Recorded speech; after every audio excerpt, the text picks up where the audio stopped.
ഇന്ന് നമ്മൾ സംസാരിക്കാൻ പോകുന്നത് നമ്മുടെ മനസ്സിലെ നെഗറ്റീവ് ചിന്തകളെ എങ്ങനെ നമുക്ക് പോസിറ്റീവായിട്ട് മാറ്റിയെടുക്കാം, ട്രാൻസ്ഫോം ചെയ്യാം. അതായത് ഒരു കാര്യത്തെക്കുറിച്ച് നമ്മുടെ ഒരു വ്യൂ പോയിൻ്റ് അതിനെങ്ങനെ നമുക്ക് നല്ല രീതിയിൽ പോസിറ്റീവായിട്ട് ചിന്തിക്കാം. ഇപ്പോൾ ഒരു ഉദാഹരണം പറഞ്ഞാൽ, ഇപ്പോൾ ഒരു വ്യക്തി, നമ്മളെ പരിചയമുള്ളൊരു വ്യക്തി, ആ വ്യക്തി വഴിയിലൂടെ നടന്നു വരികയാണ്, നമ്മുടെ എതിരെ നടന്നു വരികയാണ്. നമ്മൾ നടന്നു പോകുമ്പോൾ ആ വ്യക്തി നമ്മളെ നോക്കി ചിരിച്ചില്ല. അപ്പോൾ നമ്മൾ ചിന്തിക്കുകയാണ്, ഈ വ്യക്തി എന്താ എന്നോട് ദേഷ്യമുണ്ടോ, എന്താണ് ചിരിക്കാതിരുന്നത്, എന്താ കാരണം? അങ്ങനെ ചിന്തിച്ച് ചിലപ്പോൾ ആ ദിവസം മുഴുവൻ നമ്മുടെ പോവും. പക്ഷേ നമുക്കതിനെ വേറൊരു രീതിയിൽ ചിന്തിക്കാം. ആ നടന്നു വരുന്ന വ്യക്തിക്ക് ചിലപ്പോൾ എന്തെങ്കിലും മനപ്രയാസം ഉണ്ടായിട്ടുണ്ടാവും. അയാൾ ചിലപ്പോൾ മുന്നിൽ വരുന്ന നമ്മളെ കണ്ടിട്ട് പോലും ഉണ്ടാവില്ല, അല്ലേ? അങ്ങനെ സംഭവിച്ചൂടെ? അങ്ങനെ ഈ വ്യക്തിക്ക് അങ്ങനെ ചിന്തിച്ചൂടെ? അങ്ങനെ ചിന്തിക്കുമ്പോൾ ആദ്യമുണ്ടായ ആ മനപ്രയാസം ഉണ്ടാവുമോ? ഇല്ല, അത് പൂർണ്ണമായിട്ട് മാറും. കാരണം ആ വ്യക്തിക്ക് ആ വ്യക്തിയുടേതായിട്ട് എന്തെങ്കിലും പ്രശ്നങ്ങൾ ഉണ്ടായിട്ടുണ്ടാവും. അതുകൊണ്ടായിരിക്കും അയാൾ എന്നെ നോക്കി ചിരിക്കാതിരുന്നത്. അങ്ങനെ നമുക്ക് ചിന്തിക്കാം. ഇങ്ങനെ നമുക്ക് ഓരോ ചിന്തകളെയും, നമുക്ക് വരുന്ന നെഗറ്റീവായിട്ടുള്ള ചിന്തകളെയും നമുക്ക് പോസിറ്റീവായിട്ട് മാറ്റിയെടുക്കാം. കാരണം ഈ ചിന്തകളാണല്ലോ നമുക്ക് പ്രശ്നം. ഒരു ദിവസം നമുക്ക് ഒരുപാട് ചിന്തകൾ വരുന്നുണ്ടല്ലേ, അതിൽ ഒരുപാട് ചിന്തകൾ വെറുതെ അങ്ങ് വന്നു പോവും. പക്ഷെ ചില കാര്യങ്ങൾ നമ്മുടെ മനസ്സിനെ വല്ലാണ്ട് ഹോണ്ട് ചെയ്യും, വല്ലാതെ നമ്മളെ അങ്ങനെ ഡിസ്റ്റർബ് ചെയ്യും. അത് നമ്മുടെ ജീവിതത്തിൽ പ്രാധാന്യമുള്ള കാര്യങ്ങളായിരിക്കും. അതിന് നമുക്ക് എങ്ങനെ പോസിറ്റീവായിട്ട് ചിന്തിക്കാം എന്ന ഒരു ടെക്നിക്കാണിത്. ഞാൻ എൻ്റെ ജീവിതത്തിൽ ഒരുപാട് ഉപയോഗിച്ച് സക്സസ് ആയിട്ടുള്ള ഒരു ടെക്നിക്കാണ്. OCD ആയിട്ടുള്ള വരുന്ന ചിന്തകൾ ഞാൻ അതിന് മുന്നുള്ള വീഡിയോസിൽ പറഞ്ഞിട്ടുണ്ട്. OCD തോട്ട്സിനെ എങ്ങനെ നമുക്ക് മാറ്റിയെടുക്കാം എന്നുള്ളത്. ആ രീതിയിൽ OCD ചിന്തകളെ നമുക്ക് ഈ രീതിയിൽ നല്ല ചിന്തകളാക്കിയിട്ട് നമുക്ക് മാറ്റാം. നമ്മൾ നല്ല രീതിയിൽ ചിന്തിച്ചു കഴിഞ്ഞാൽ പിന്നെ നമുക്ക് ടെൻഷനില്ല, സമാധാനം. അതാണല്ലോ ഏറ്റവും വലുത്. ഒരു മനുഷ്യന് ഏറ്റവും വലിയ കാര്യം ജീവിതത്തിൽ എത്ര പണമുണ്ടെങ്കിലും എന്തുണ്ടെങ്കിലും സമാധാനം എന്നൊരു സംഭവം, ഇതില്ലെങ്കിൽ ആ മനുഷ്യൻ്റെ ജീവിതം വേസ്റ്റാണ്. എത്ര പണമുണ്ടെങ്കിലും ആ പണത്തിന് വെറും കടലാസിൻ്റെ വില മാത്രമേ ഉണ്ടാവുള്ളൂ. ഒരു രോഗം വന്നു കഴിഞ്ഞാൽ ഈ പണമൊന്നും ചിലപ്പോൾ ഉപയോഗപ്പെടുകയില്ല. ഒരു പരിധിവരെ നമുക്കത് ഉപയോഗിക്കാൻ പറ്റുമായിരിക്കും. പക്ഷേ ഒരു പരിധി കഴിഞ്ഞാൽ ഈ പണം കൊണ്ടുപോലും നമുക്ക് നമ്മുടെ ജീവനെ നമുക്ക് പിടിച്ചു നിർത്താനായിട്ട് സാധിക്കില്ല. പക്ഷേ സമാധാനം എന്നുള്ളൊരു ഇതുണ്ടെങ്കിൽ ഒരുപാട് രോഗങ്ങളും കാര്യങ്ങളൊക്കെ നമ്മുടെ നിന്ന് വിട്ടുപോകും.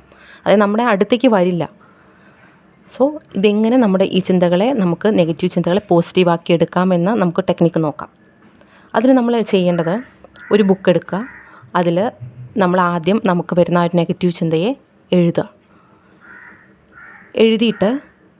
അതിൻ്റെ ഉത്തരം, ആദ്യം ആ ചിന്ത എഴുതുക. അതിനുശേഷം അതിൻ്റെ ഉത്തരം എങ്ങനെയൊക്കെ നമുക്കിതിനെ വേറൊരു വ്യക്തി, ഇപ്പം മൂന്നാമതൊരു വ്യക്തി, ഞാൻ നേരത്തെ പറഞ്ഞ ഉദാഹരണത്തിൽ തന്നെ മൂന്നാമതൊരു വ്യക്തി കാണുകയാണെങ്കിൽ ആ വ്യക്തിക്ക് എങ്ങനെയായിരിക്കും ഈ ഒരു സിറ്റുവേഷൻ ആ വ്യക്തി ചിന്തിക്കുന്നത് എന്നാലോചിക്കുക. ആ രീതിയിൽ ഒന്നോ രണ്ടോ കാര്യങ്ങൾ നമ്മൾ തന്നെ എഴുതുക. അതൊക്കെ നമ്മുടെ ഉള്ളിൽ തന്നെ ഉണ്ട്, നമുക്ക് ചിന്തിക്കാൻ സാധിക്കും. ഈ കാര്യത്തെ നമുക്ക് വേറെ ഏത് രീതിയിൽ ഇങ്ങനെ കാണാം, നമുക്കുള്ളൊരു പ്രശ്നത്തെ നമുക്ക് വേറെ വേറെ വ്യൂ പോയിന്റിൽ വെച്ച്, അല്ലെങ്കിൽ വേറെ വേറെ തലത്തിൽ വെച്ച് നമുക്ക് കാണാം, ചിന്തിക്കാം. എങ്ങനെ ചിന്തിക്കാം ആ ഒരു കാര്യത്തെ എന്ന് പറഞ്ഞാൽ നമ്മൾ അതിൻ്റെ ഉത്തരമായിട്ട് 1, 2, നമുക്ക് എത്ര ഉത്തരങ്ങൾ കിട്ടുന്നോ അത് 1, 2, 3 എന്നിങ്ങനെ എഴുതി വയ്ക്കുക. അപ്പോൾ ഒരു പ്രശ്നം, ഇതിൽ ഏത് ഉത്തരമാണോ നമുക്ക് മനസ്സിന് സമാധാനം നൽകുന്നതെന്ന് നോക്കുക. നമ്മൾ ഒരു ചോദ്യം, നമുക്ക് വരുന്നൊരു പ്രശ്നത്തിനെക്കുറിച്ചുള്ളൊരു ചിന്ത നമ്മൾ എഴുതി, അതിനുള്ള ഉത്തരം നമ്മൾ 1, 2, 3 എന്ന് പറഞ്ഞ പല ഉത്തരങ്ങൾ നമ്മൾ എഴുതി. ഇതിലേത് ഉത്തരമാണ് നമുക്ക് സ്യൂട്ടായിട്ട് വരുന്നത് എന്ന് നോക്കുക. ആ രീതിയിൽ നമ്മൾ ചിന്തിച്ചാൽ പോരെ, പ്രശ്നം കഴിഞ്ഞില്ലേ? അത്രയേ ഉള്ളൂ. അതുപോലെ ഓരോ പ്രശ്നങ്ങളും നമ്മൾ എഴുതുക. ഇത് ഒരു ദിവസം എഴുതിയത് കൊണ്ട് ഒരു ദിവസം എഴുതിയിട്ട് നമുക്ക് നാളെ ഇതെല്ലാം മാറി, അങ്ങനെയല്ല. ഇന്ന് എഴുതിയിട്ടുണ്ടെങ്കിൽ നാളെയും ഇതന്നെ ആവർത്തിക്കണം. അങ്ങനെ കുറച്ച് ദിവസങ്ങൾ നമ്മൾ ഇങ്ങനെ ഈ രീതിയിൽ ചിന്തിച്ച് തുടങ്ങിയാൽ, നെഗറ്റീവായിട്ട് നമ്മൾ ചിന്തിക്കുന്ന കാര്യങ്ങളെ നമ്മൾ തിരിച്ച് പോസിറ്റീവായിട്ട് ചിന്തിച്ച് തുടങ്ങിയാൽ നമ്മുടെ ഉപബോധ മനസ്സ് മാറിത്തുടങ്ങും, റീപ്രോഗ്രാം ആവും. അതായത് എന്തിലും പോസിറ്റീവ് കാണുന്ന ഒരു വ്യക്തിയായി മാറും നമ്മൾ. ഇപ്പം നമ്മുടെ ഒരു തോട്ട്സ് ഇങ്ങനെ എഴുതി, അതിൽ നമ്മളൊരു പോസിറ്റീവായിട്ട് അത് എങ്ങനെ ചിന്തിക്കാമെന്ന് എഴുതി, പിന്നെ നമ്മൾ ഇങ്ങനെ ദിവസവും എഴുതുമ്പോൾ എല്ലാ കാര്യത്തിലും നെഗറ്റീവ് കാണുന്ന ഒരു വ്യക്തിയുടെ സ്വഭാവം മാറി എല്ലാ കാര്യത്തിലും പോസിറ്റീവ് കാണുന്ന ഒരു വ്യക്തിയായിട്ട് മാറും. ഇങ്ങനെ നമുക്ക് നമ്മുടെ മനസ്സിനെ സമാധാനത്തിലേക്ക് കൊണ്ടുവരാം. ഇത് നമുക്ക് സ്വയം ചെയ്യാവുന്ന കാര്യം, എല്ലാവർക്കും ചെയ്യാൻ പറ്റുന്ന കാര്യമാണ്. മനസ്സിനെ എങ്ങനെയാണ് നമ്മൾക്ക് നമ്മുടെ കൺട്രോളിൽ വയ്ക്കാൻ പറ്റുന്നത് എന്നുള്ളത്. ഇനി നമുക്കിത് ഒറ്റയ്ക്ക് ചെയ്യാൻ സാധിക്കുന്നില്ലെങ്കിൽ ഒരു സഹായം നമ്മൾ തേടണം. ഒരു കൗൺസിലറുടെയോ ഒരു സൈക്കോളജിസ്റ്റിൻ്റെയോ സഹായം നമ്മൾ തേടുക. അവർ ഇതേ ടെക്നിക്ക്, ഇതിന് CBT പോലത്തെ ഒരു ടെക്നിക്കാണ്. പക്ഷേ ഞാൻ ഒരു ഡോക്ടറോ ഒന്നുമല്ല, ഞാനൊരു സൈക്കോളജി സ്റ്റുഡൻറ്റ് മാത്രമാണ്. സോ ഞാനതിനെ ടെക്നിക്കായിട്ടല്ല പറയുന്നത്, ജസ്റ്റ് നമുക്ക് ഇങ്ങനെ ചെയ്യാൻ പറ്റും. ഇപ്പോൾ സൈക്കോളജിസ്റ്റിൻ്റെ അടുത്തേക്ക് പോയി കഴിഞ്ഞാൽ നമുക്ക് അവർ പ്രോപ്പറായിട്ട് ഈ രീതിയിൽ തന്നെ ഇതിനെ കുറച്ച് അഡ്വാൻസ് രീതിയിൽ അവർ ശാസ്ത്രീയമായിട്ട് നമുക്ക് പറഞ്ഞു തരും. സ്വയം നമുക്ക് ചെയ്യാൻ സാധിക്കില്ലെങ്കിൽ നമ്മൾ ഒരു വിദഗ്ധ സഹായം തേടുക തന്നെ വേണം. അല്ലാതെ നമ്മൾ എല്ലാ കാര്യത്തിനെയും നെഗറ്റീവ് കണ്ട് നമ്മൾ നമ്മുടെ ജീവിതത്തിലെ സമാധാനം ഇല്ലാതാക്കി എല്ലാ രോഗങ്ങളെയും ശരീരത്തിലേക്ക് വിളിച്ചു വരുത്തുകയാണ് അല്ലേ. നമ്മുടെ മനസ്സിലൊരു ഡിസ്റ്റർബൻസ് ഉണ്ടാകുമ്പോൾ നമ്മുടെ ശരീരത്തിലെ എല്ലാ കോശങ്ങളെയും ബാധിക്കും. എല്ലാ സെൽസും ഡിസ്റ്റർബ്ഡ് ആവും. അവിടെ ഒരുപാട് രാസപ്രവർത്തനങ്ങൾ നടക്കും. അങ്ങനെ ഇപ്പോൾ ക്യാൻസർ പോലും, ടെൻഷൻ കൊണ്ട് ക്യാൻസർ, കൊളസ്ട്രോൾ, ഇതൊക്കെ ജീവിതശൈലി രോഗങ്ങളാണ്. ഈ BP, കൊളസ്ട്രോളൊക്കെ അതൊക്കെ തന്നെ ഈ ഒരു സ്ട്രെസ്സും ടെൻഷനും കൊണ്ട് വരുന്നതാണ്. സോ അതൊക്കെ നമുക്ക് മാറ്റിയെടുക്കാൻ ഒരു പരിധി വരെ ഉള്ള ഒരു ഉപായം നമ്മുടെ കയ്യിലുണ്ട്. എല്ലാത്തിനെയും പോസിറ്റീവായിട്ട് കാണുക.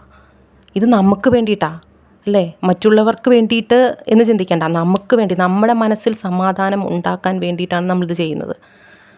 നമുക്ക് ഓരോ ദിവസവും നല്ല സമാധാനത്തോടെയും ശാന്തിയോടെയും മുന്നോട്ട് പോകാൻ ഇങ്ങനെ ചെയ്ത് കഴിയുമ്പോൾ തന്നെ നമുക്ക് നമ്മുടെ മനസ്സിൽ ഭയങ്കര ആശ്വാസമായിരിക്കും.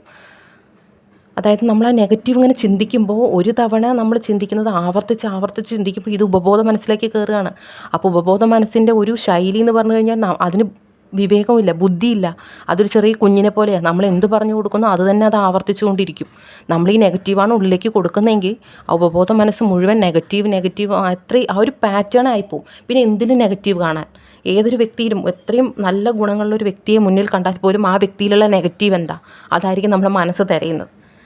നമ്മൾ അങ്ങനെ പഠിപ്പിച്ച് വെച്ചിരിക്കുകയാണ്. പക്ഷെ അതിനെ നമുക്ക് ഈ ഒരു രീതിയിലൂടെ, ഈ ഒരു ടെക്നിക്കിലൂടെ നമുക്ക് മാറ്റിയെടുക്കാം. ഫുള്ളായിട്ട് നമുക്ക് ആ ഒരു മനസ്സിൻ്റെ ആ ഒരു ശൈലി, ആ ഒരു സ്വഭാവത്തെ തന്നെ മാറ്റി പോസിറ്റീവായിട്ടുള്ള രീതിയിലേക്ക് മാറ്റാം. പിന്നെ വേറൊരു കാര്യം, മെഡിറ്റേഷൻ. ഏറ്റവും ഇമ്പോർട്ടൻ്റ് ആയിട്ടുള്ള കാര്യം. ഉള്ളിലേക്ക് ഒരുപാട് നമ്മൾ ബ്രീത്തിങ് ഇങ്ങനെ ചെയ്യുമ്പോൾ നമ്മുടെ പ്രീ ഫ്രണ്ടൽ കോർട്ടെക്സ്, നമ്മുടെ ബുദ്ധിപരമായിട്ട് നമുക്ക് ചിന്തിക്കാൻ പറ്റുന്നൊരു ഭാഗം, നമ്മുടെ തലച്ചോറിൻ്റെ നെറ്റിയുടെ ആ ഭാഗം ഉണ്ടല്ലോ, അവിടെയാണ് നമ്മുടെ പ്രീ ഫ്രണ്ടൽ കോർട്ടെക്സ് എന്ന് പറയുന്ന ഭാഗമുള്ളത് ഉള്ളിൽ. അപ്പോൾ ആ ഭാഗത്തേക്ക് വികാസം സംഭവിക്കും. ഒരുപാട് ഓക്സിജൻ നമ്മുടെ തലച്ചോറിലേക്ക് എത്തുമ്പോൾ നമ്മുടെ ബുദ്ധി നല്ല രീതിയിൽ പ്രവർത്തിക്കും.